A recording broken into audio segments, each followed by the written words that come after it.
Hello students, welcome to on my YouTube channel educator AJ. आज हम लोग अपने ट्रिग्नोमेट्री का लेक्चर नंबर 4 ले रहे हैं, जिसमें हम लोग ट्रिग्नोमेट्रिक रेशियोज से रिलेटेड जितने भी इंपॉर्टेंट पॉइंट हैं उन सारे पॉइंट्स को हम लोग इसमें डिस्कशन करेंगे। ओके, सो बिफोर स्टार्टिंग हम लोगों ने अपने फर्स्ट लेक्चर में देखा था क्या, basic concept of trigonometry, trigonometry क्या होता है उसको अच्छे से जाना था। फिर हम लोगों ने सेकंड लेक्चर में देखा था ट्रिग्नोमेट्रिक रेशियोज कैसे बनते हैं, क्या होता है ये, अच्छे से उसको समझा था, कितने टाइप के ट्रिग्नोमेट्रिक रेशियोज होते हैं।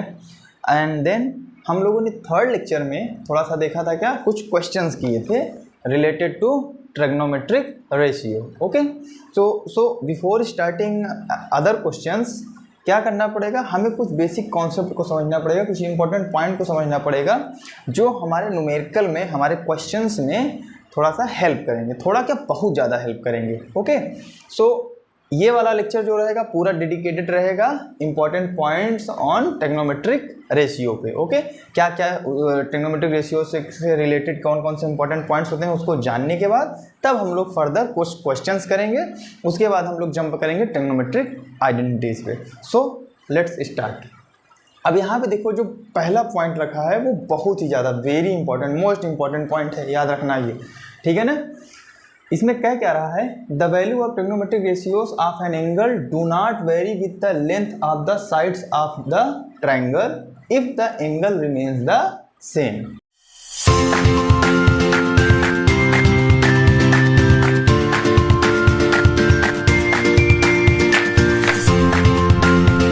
ये जो फर्स्ट ये जो लिखा हुआ है ना, इसका मीनिंग क्या है हम इस फिगर से समझते हैं। ओके, यहाँ पे लिखा, अगर यहाँ पे देखो, यहाँ पे अगर ये ट्रायंगल ए बी सी है, ओके ए बी सी है, ये तुम्हारा एक्चुअल ट्रायंगल है। अगर मैं इसके साइड्स को थोड़ा थोड़ा बढ़ा देता हूँ तो एक ट्रायंगल ए आर क्यू बन जाता है, और इसके साइड को थोड़ा सा अगर मैं छोटा कर दूँ तो एक ट्रायंगल क्या बन जाता है, ए एम टी बन जाता है। ओके, तो क्या बोल रहा है कि अगर मैं इसी एंगल, अगर किसी एक एंगल पे मैं कांस्टेंट हो जाऊं और उस पे अगर मैं कोई भी अगर ट्रिग्नोमेट्रिक रेशियो लेता हूं तो वो ऑलवेज हर एक ट्रायंगल के लिए क्या आएगा, सेम आएगा। देखो, जैसे अगर मैं कंसीडर करूं ट्रायंगल ए बी सी, तो अगर मुझे साइन ए लिखना है तो साइन ए क्या होता है, परपेंडिकुलर अपॉन हाइपोटेनस, तो हो जाएगा क्या, बी सी अपॉन ए सी हो जाएगा। ठीक है, अब यही अगर मैं triangle A M P consider करता हूँ तो वहाँ पे साइन ए क्या हो जाएगा, P M upon A P हो जाएगा। ओके, और इसके अकॉर्डिंग अगर हम बात करें तो जो साइन ए होगा वो क्या हो जाएगा, B C upon A C बराबर P M upon A P. Okay, तो यहाँ पे देखो जो ट्रिग्नोमेट्रिक रेशियोज आ रहे हैं, B C upon A C, P M upon A P, सब के लिए हमेशा क्या आएगा, साइन ए आएगा। अब इसको तुम चाहे जितना बड़ा कर दो चाहे जितना छोटा कर दो, जब भी परपेंडिकुलर अपान हाइपोटेनल लोगे, ये जो इनका रेशियो है ना, ये सेम प्रोपोर्शन में रहेगा। ये वाला रेशियो और ये वाला रेशियो ऑलवेज किस में रहेगा, सेम प्रोपोर्शन में रहेगा। सेम प्रोपोर्शन का मतलब क्या, अगर ये वाला सपोज करो कितना है, 4/8 है। ओके, ठीक है, ये क्या था, बी सी, हाँ, अगर ये वाला इतना है तो ये वाला अगर मान लो कितना हो जाए, 2/4 हो जाए, अगर ये 2 ये वाला क्या हो जाए, 2/4, सपोज करो इनका रेशियो 2/4 है, इनका रेशियो 4/8 है। लेकिन जब इसको सिंप्लीफाई करोगे, देखो 4 1 जा 4, 4 2 जा 8, ये कितना जा रहा है, 1/2, और ये जस्ट किसके बराबर आ रहा है, 2 1 जा 2, 2 2 जा 4, 1/2 के। तो देखो क्या ये दोनों सेम प्रोपोर्शन में आ रहे हैं, नहीं आ रहे हैं। अगर सेम प्रोपोर्शन में आ रहे हैं दैट मीन्स साइन ए, चाहे तुम ये वाला ले लो चाहे ये वाला ले लो, दोनों के लिए आंसर क्या आएगा, सेम आएगा। ओके, अब ये ऐसा क्यों होता है, अब हम इसको देखते हैं। अभी तो मैं ये समझा रहा था कि ये इसका मीनिंग क्या है, ये कह क्या रहा है। ओके, देखो जो चीज़ अच्छा लगे एकदम अच्छे से नोट करते चले जाना, ठीक है ना, जल्दी इस तरीके से तुमको कहीं पे समझाया हुआ नहीं मिलेगा। ओके, तो बढ़िया से नोट कर लो, क्योंकि ये सब पॉइंट जल्दी किसी को पता नहीं रहता है, या पता रहता है ना थोड़ा कन्फ्यूजन रहता है, तो अच्छे से एक बार समझ लो, बाकी इसमें कुछ है नहीं। ओके, तो चलो अब मैं इसको प्रूफ करके तुमको दिखाता हूँ कि ये आता कैसे है। ओके, तो मैं इसको अब इरेज कर रहा हूँ। ठीक, ये तो बात समझ में आ गई होगी, आई होप। ओके, तुमको ये बात समझ में आ गई होगी कि ये वाला पॉइंट कहना क्या चाहता है। ठीक, इसको अच्छे से दिमाग में बैठाए रहना। देखो जो जेईई मेंस उसका इंजीनियरिंग का जब तुम पेपर दोगे ना, इसी टाइप के क्वेश्चंस बनते हैं। ओके, तो अगर तुमको पता रहेगा तो चुटकियों में आंसर निकालोगे, नहीं तो एक एक ट्रायंगल को ले लेके सॉल्व कर करके देखोगे तब आंसर निकालोगे। ओके, तो इस पॉइंट को ध्यान में रखना। अब इसको प्रूविंग की जब बात आती है तो प्रूविंग के लिए हमको क्या आना चाहिए, ट्रायंगल का चैप्टर थोड़ा सा आना चाहिए। अब ट्रायंगल में हम लोग सिमिलरिटी पढ़े थे एक चीज़ ना, तो सिमिलरिटी क्या होती है, सिमिलरिटी ऑफ द ट्रायंगल वो चीज़ होता है जहाँ पे दो ट्रायंगल सेम शेप के हो, साइज डिफर कर जाए वो डजंट मैटर, लेकिन जो सिमिलरिटी होती है वो क्या होता है, वो शेप पे डिपेंड करता है। कहने का मतलब जैसे मैं अगर दो सर्कल बनाया तो ये दोनों क्या हैं, सिमिलर हैं। ओके, ये सब क्या है, सिमिलर हैं। अगर मैं एक ट्रायंगल बना दिया और एक सर्कल बना दिया तो ये सिमिलर नहीं होंगे। ओके, अब कॉन्ग्रुएंस में क्या होता था कि सेम शेप और सेम साइज होना चाहिए, तो वहाँ पे सेम शेप और सेम साइज होता था। ओके, कहने का मतलब कि ये दोनों आपस में क्या होना चाहिए, जैसे ये अगर ये 5 मीटर, अगर इसका रेडियस 5 सेंटीमीटर है तो इसका भी रेडियस 5 सेंटीमीटर होना चाहिए कॉन्ग्रुएंस ट्रायंगल के लिए। ओके, चलो कॉन्ग्रुएंस ट्रायंगल या सर्कल जो भी लोगे, ठीक, रेडियस की बात कर रहे हैं तो हम लोग सर्कल, ठीक है ना। तो सिमिलरिटी प्रूफ करने के लिए हम लोग चैप्टर नंबर 6 में अपने देखे थे, या अभी हम लोग पढ़ेंगे, ट्रायंगल भी पढ़ेंगे, जो पढ़े हो ठीक है, नहीं पढ़े हो तो वो जान जाए कि सिमिलरिटी ऑफ द ट्रायंगल अगर कहीं पे प्रूफ करना हो तो हम लोग 3 क्राइटेरिया पढ़ते हैं, angle criteria, side criteria, side angle side criteria. Okay, वहाँ पे अब हमको यहाँ पे जिसकी ज़रूरत पड़ेगी वो बस हम देखेंगे, बस यहाँ पे हमको एंगल क्राइटेरिया देखना रहता है। ओके, एंगल क्राइटेरिया क्या होता है, किन्हीं भी दो ट्रायंगल के अगर दो एंगल्स आपस में सेम प्रोपोर्शन में, करेस्पॉन्डिंग एंगल्स अगर सेम प्रोपोर्शन के हैं तो वो दोनों ट्रायंगल आपस में क्या हो जाएंगे, सिमिलर हो जाएंगे। अगर वो दोनों सिमिलर हो गए तो उनके जो करेस्पॉन्डिंग साइड्स होंगी वो भी आपस में क्या हो जाएंगे, सेम प्रोपोर्शन में होंगे। तो यहाँ पे हम लोग कंसीडर करते हैं, consider triangle ABC and triangle AMP। अगर मैं AMP और ABC ट्रायंगल को कंसीडर करूँगा यहाँ पे, तो देखो जो एंगल A है वो ये ट्रायंगल A के लिए देखो, अगर मैं एंगल A की बात करूँ, ठीक है ना, तो एंगल A जो है वो किसके किसके बराबर है, जरा बता दो तो, एंगल PAM बराबर एंगल क्या है तुम्हारा, CAB के। अगर तुम ये वाला ट्रायंगल लोगे तब भी ये बीच ये वाला एंगल आ रहा है, ये बड़ा वाला ले रहे हो तब भी ये आ रहा है, तो दो एंगल इक्वल मिल गए ना आपस में। दो एंगल इक्वल अगर मिल गए तो हम लोग बोल सकते हैं कि जो ट्रायंगल, यहाँ पे कंसीडर के जो किए हो उससे देखो, यहाँ पे लिख दो फॉर एंगल A के लिए जब तुम ये देखोगे, ओके, तो जो ट्रायंगल ABC है वो सिमिलर है किसके, ट्रायंगल AMP के। ओके, ट्रायंगल ABC सिमिलर है किसके, ट्रायंगल AMP के। ओके, जब ये दोनों अगर ये और ये बड़ा वाला ट्रायंगल और ये छोटा वाला ट्रायंगल आपस में सिमिलर हो गए, ये सिमिलरिटी का साइन होता है, इनके जो करस्पॉन्डिंग साइड है वो भी किस में होंगे, सेम प्रोपोर्शन में होंगे। सेम प्रोपोर्शन का मतलब अगर मैं यहाँ से क्या ले रहा हूँ, यहाँ से अगर ये छोटे वाले ट्रायंगल की बात करूँ तो यहाँ पे क्या हो जाएगा, AM अपान बड़े वाले ट्रायंगल की बात करूँगा तो AB, ये किसके प्रोपोर्शन में होगा।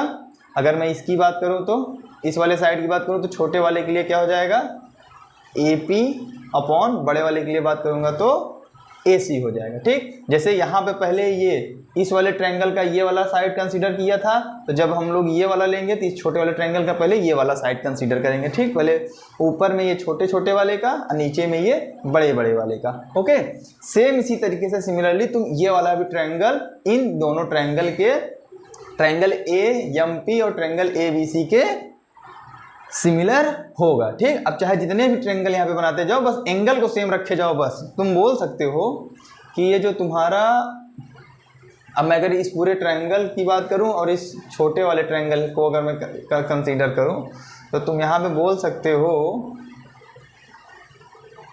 कि ये जो तुम्हारा AB है, ओके, ये जो AB है ये अपॉन क्या हो जाएगा, AQ के, सॉरी इसको अलग से लिख देते हैं।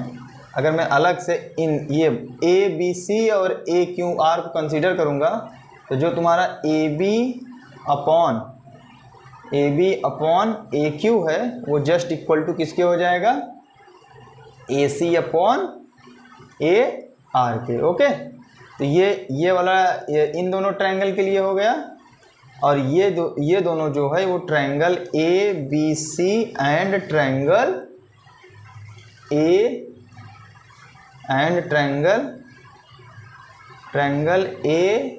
क्यू आर के लिए हो जाएगा। ओके, तो जब सारे के सारे सेम करस्पॉन्डिंग साइड्स आपस में क्या हो गए, सेम प्रोपोर्शन में हो गए, तो यहाँ से तुम ये चीज़ देख सकते हो, यहाँ से तुम एक चीज़ देख सकते हो क्या, कि ये जो अगर मैं BC लूँगा, अगर सब के सब क्या हो गए, ट्रायंगल सिमिलर है आपस में, किसी भी को मैं ले लूँ, ये जो BC है मैं BC अपॉन अगर क्या लिखता हूँ AC, BC अपॉन AC बराबर, तो यहाँ पे क्या लिखूँगा, छोटे वाले ट्रायंगल के लिए ये वाला लूँगा करस्पॉन्डिंग, तो ये वाला लेना पड़ेगा।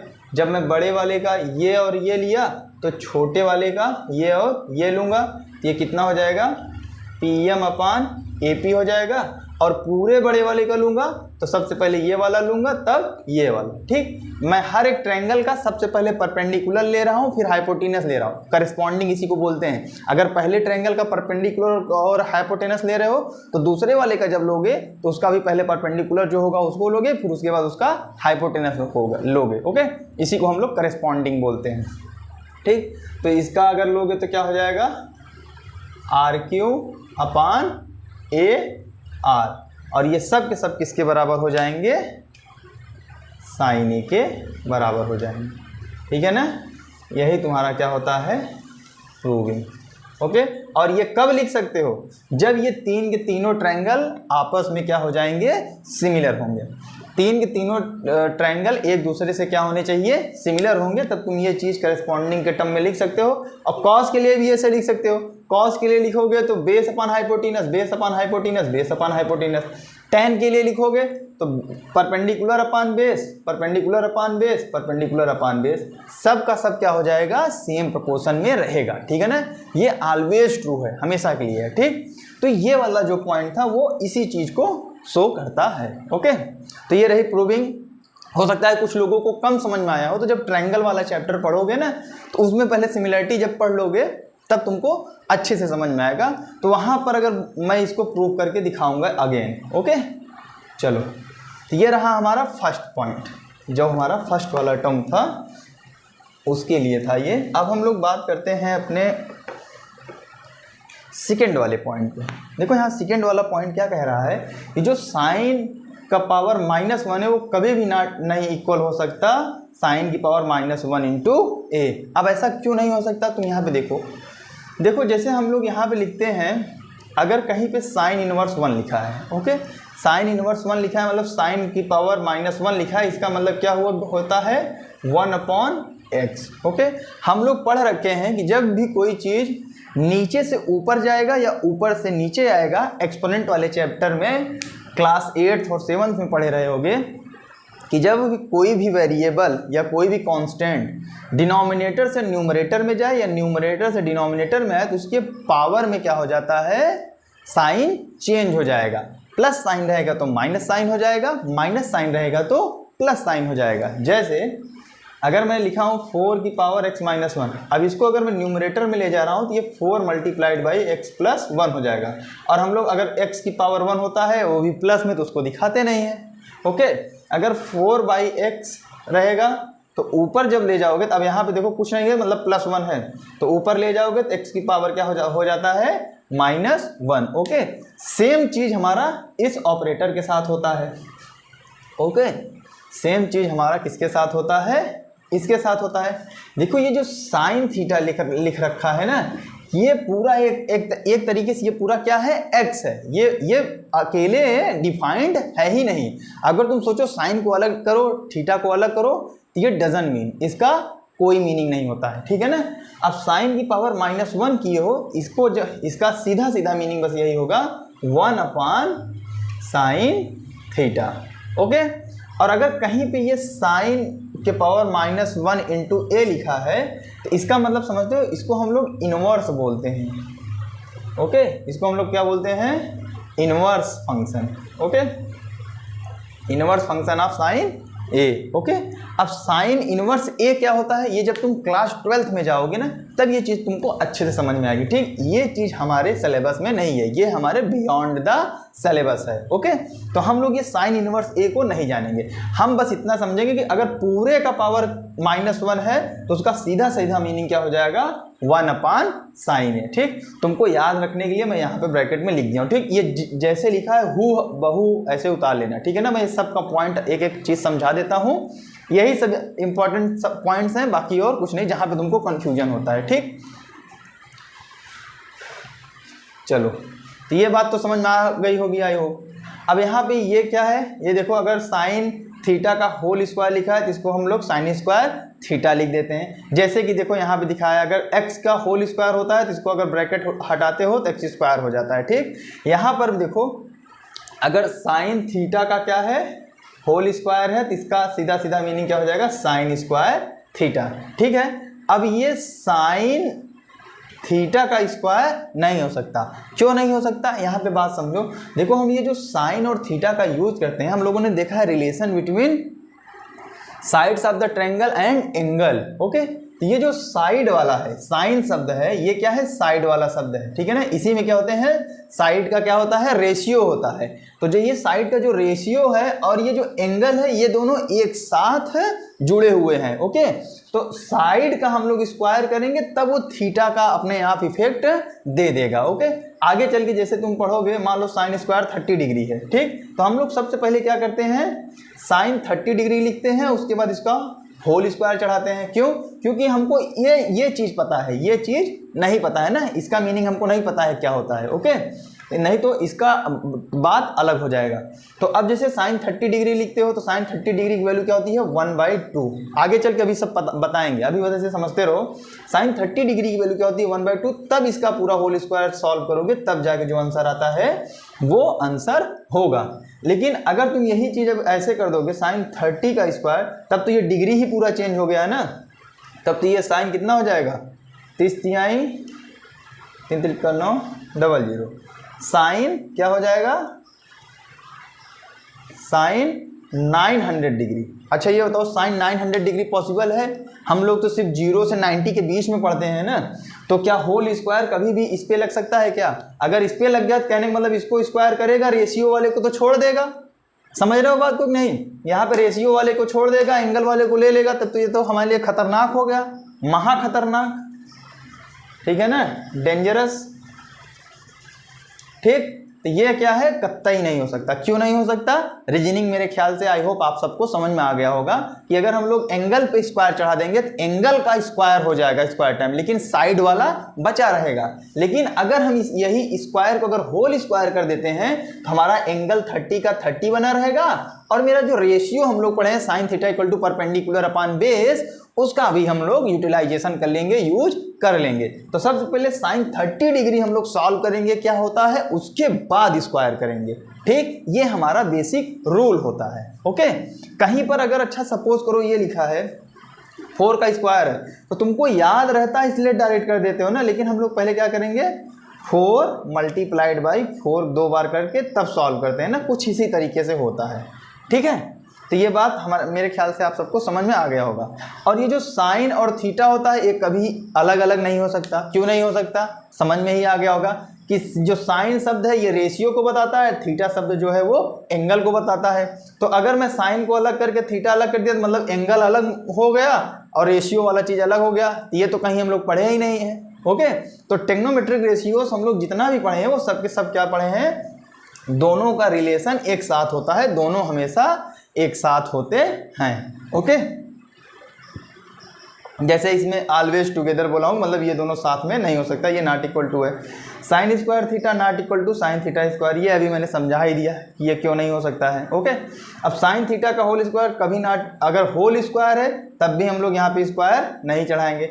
अगर यहाँ पे स्क्वायर लिखा है तो इसका मतलब यहाँ पे स्क्वायर नहीं होगा। ठीक, जैसे कि ये थोड़ा सा एग्जांपल देके से बता दिया हूँ कि जैसे एक्स स्क्वायर अगर कहीं पे है या एक्स है, एक्स के साथ 1 हमेशा मल्टीप्लाई में रहता है ना, कोई फर्क पड़ता नहीं है, बस वही दिखा दिया हूँ कि एक्स डॉट 1 है। अगर तुम इस स्क्वायर को 1 पे चढ़ा दोगे तो एक्स, जैसे मान लो एक्स की वैल्यू मैं तुमको दे रहा हूँ 2, ओके, अब एक्स स्क्वायर 1 है, तुमने इसको क्या किया, एक्स मल्टीप्लाइड बाई 1 स्क्वायर कर दिया, तो एक्स की जगह जब 2 रखोगे तो 1 का स्क्वायर 1 इक्वल टू 2 आ गया ना। लेकिन आंसर एक्चुअल में क्या आना चाहिए था, इसका आंसर क्या आना चाहिए था, 2 का स्क्वायर मल्टीप्लाइड 1 इक्वल टू 4 आना चाहिए था। मेन आंसर ये है, ये नहीं है। क्यों नहीं हुआ यहाँ पे समझ में आ रही होगी बात। ओके, सो इसीलिए यहाँ पर भी ये चीज़ नहीं होता है। ठीक है, बस एक चीज़ है, बस समझाने के लिए लिखा हूँ कि मतलब जब तुम रिवाइज करो किसी चीज़ को ना, तुमको याद रहे, ये भूलो मत ये।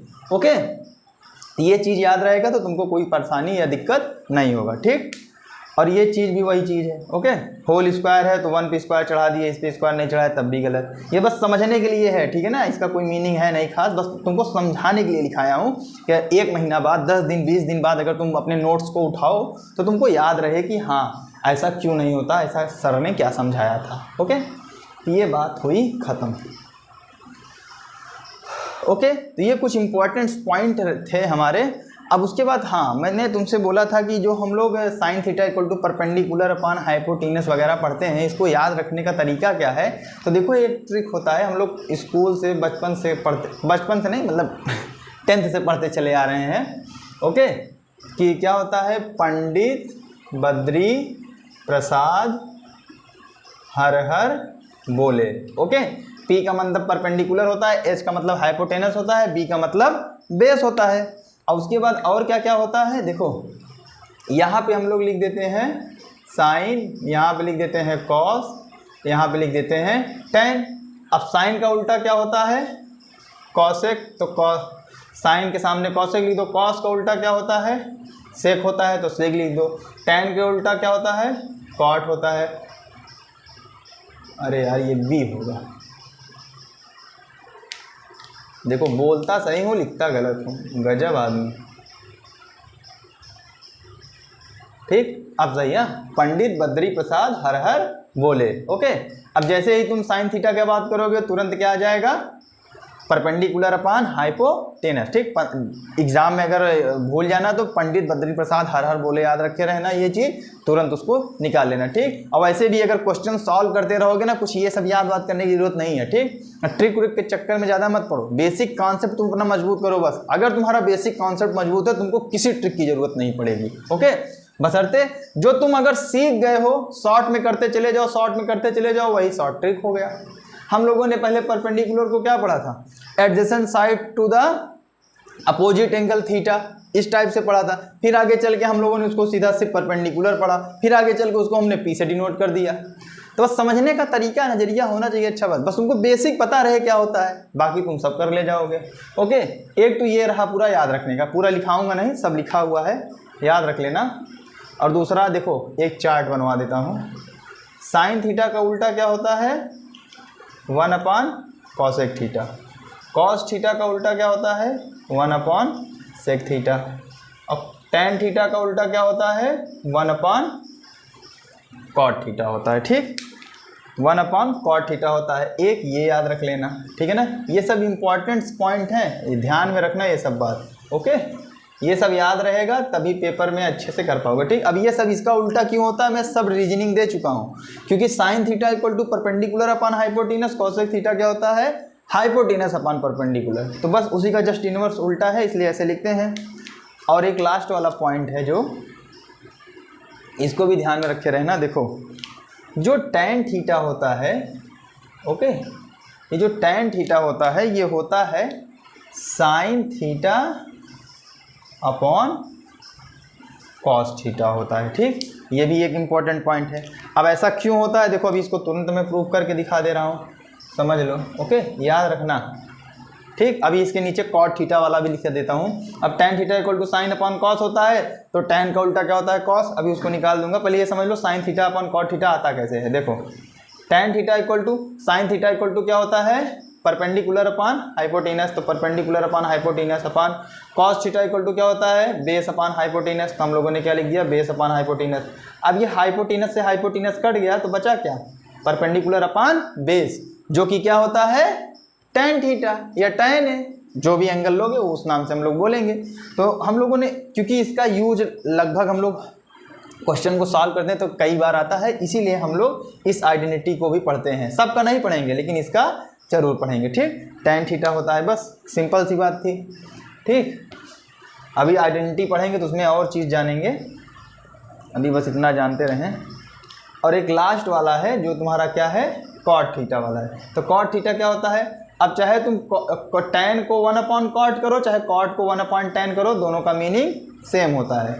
और साइन थीटा इक्वल टू क्या पढ़े हो, sign theta upon cos theta. अब कॉस को ऊपर लेके चले जाओ तो कॉट थीटा इक्वल टू तुम्हारा क्या आ जाएगा, cos theta upon sine theta. Okay, that is enough for solving the questions. ठीक, इतने सारे चीज़ें अगर तुमको आती हैं तो ट्रिग्नोमेट्रिक रेशियोज से रिलेटेड जितने भी क्वेश्चंस हैं, मेरे ख्याल से 90 से 95% क्वेश्चंस तुमसे लग जाने चाहिए। ठीक, इतने बेसिक कॉन्सेप्ट आने चाहिए, प्लस पिछला पढ़ाया हुआ जितना है वो आना चाहिए। तुमको कोई तकलीफ नहीं होगी, कोई दिक्कत नहीं होगी। ओके, तो आज के लिए बस इतना रखते हैं। बेसिक सा बढ़िया से पढ़ लेना, समझ लेना। जो चीज़ नहीं समझ में आएगी कमेंट करना, तो आगे चल के उसको करेक्ट करेंगे, या जो चीज़ लगा हो गलत हो। ठीक है ना, तो आज के लिए बस इतना रखते हैं। ठीक है ना, अब अगले नेक्स्ट लेक्चर से हम लोग कुछ वैरायटीदार अच्छे वैरायटी क्वेश्चंस करेंगे, फिर हम लोग ट्रिग्नोमेट्रिक आइडेंटिटी पे जाएंगे। ठीक, भागना नहीं है, आराम से पढ़ना है, कोई जल्दबाजी नहीं है। ठीक है ना, सो आज के लिए बस इतना ही। अगर वीडियो आपको अच्छी लगती है तो चैनल को ज़रूर से ज़रूर सब्सक्राइब करें, और अपने स्टडी ग्रुप जितने भी हैं 10th वाले, इंटर वाले बच्चों को, उनको सेपरेट करो, फैलाओ, उनको भेजो। ओके, बहुत जल्द हम लोग 12th का भी सिलेबस स्टार्ट करेंगे। अभी थोड़ा सा शुरुआत है, तो अभी थोड़ा सा 10th वाला स्टार्ट किए हैं, इसके बाद 11 12 सबका चलेगा धीरे धीरे। Okay, so okay, best of luck.